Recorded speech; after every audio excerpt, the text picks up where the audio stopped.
오늘 이야기의 배경은 어제 본문에서 시작합니다. 예수님이 한 안식일에 회당에서 말씀을 가르치셨고 그 이후에 바리새인의 집에 초대를 받으셨습니다.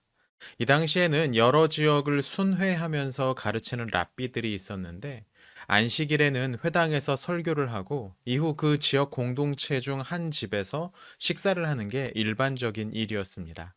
예수님도 이런 식사에 초대를 받으셨던 거죠. 이 식사 자리에서 많은 일들이 일어났습니다.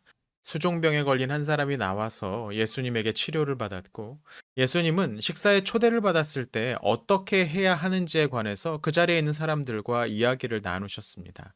정말 예수님은 주변에서 일어나는 모든 일들을 가르침의 기회로 만드셨습니다. 교사인 우리가 배워야 할 부분이지요.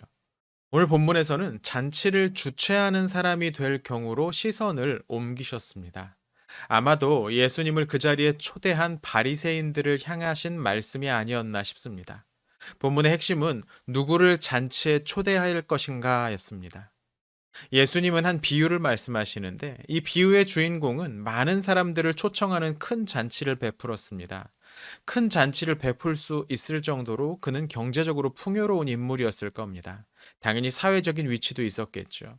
이 당시 누군가를 식사 자리에 초대한다는 건 사회적인 평판과 관련이 있는 일이었습니다. 잔치에 초대받은 사람의 사회적인 지위에 따라서 초대한 사람의 사회적인 평판이 정해졌죠. 당연히 사람들은 지체 높은 사람들, 부유한 사람들을 잔치에 초대하기를 원했습니다. 그러나 이런 사람들의 스케줄은 늘 이런 종류의 초대로 늘 꽉 차 있었고, 복수의 초대가 오면 더 좋아 보이는 곳에 참석하는 시기였을 겁니다. 예수님의 오늘 비유에서도 이런 사건이 등장합니다. 잔치에 초대받은 사람들은 밭을 사고, 소를 사고, 결혼을 합니다. 이들이 모두 어느 정도의 부를 가지고 있는 손님들이었음을 짐작할 수 있는 부분입니다. 그들은 자신들의 재산과 소유, 명성을 위해 이 잔치에 참여하지 않기로 합니다. 이야기 속 주인은 종을 시켜서 시내의 거리와 골목을 다니며 가난한 사람들과 장애를 가진 사람들을 초대합니다. 그리고도 자리가 남자 이번에는 길과 산 울타리 가로 나가서 사람들을 데려오라고 말합니다. 마을에 들어가지 못하는 길과 울타리 주변에는 집이 없는 사람들, 또 구걸하는 이들이 임시로 머무는 영역이었습니다.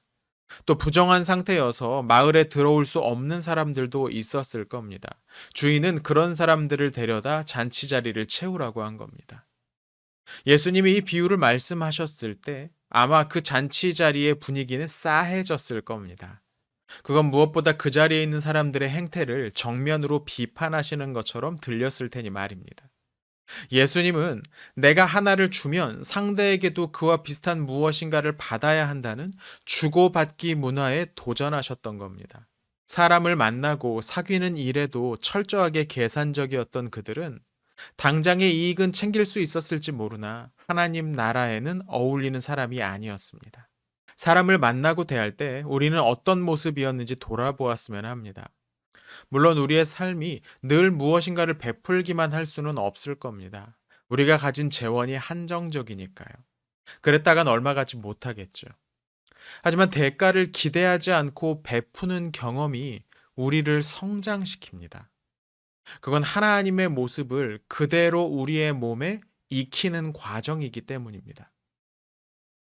오늘 우리가 만나는 한 사람에게 계산하지 말고 베풀어 보시는 건 어떨까요? 이왕이면 우리에게 갚아주지 못할 것 같은 사람에게 말입니다. 사람이 우리에게 갚지 못했던 그것을 하나님께서 갚아주실 것입니다. 이번 한 주도 하나님이 여러분과 함께 하십니다.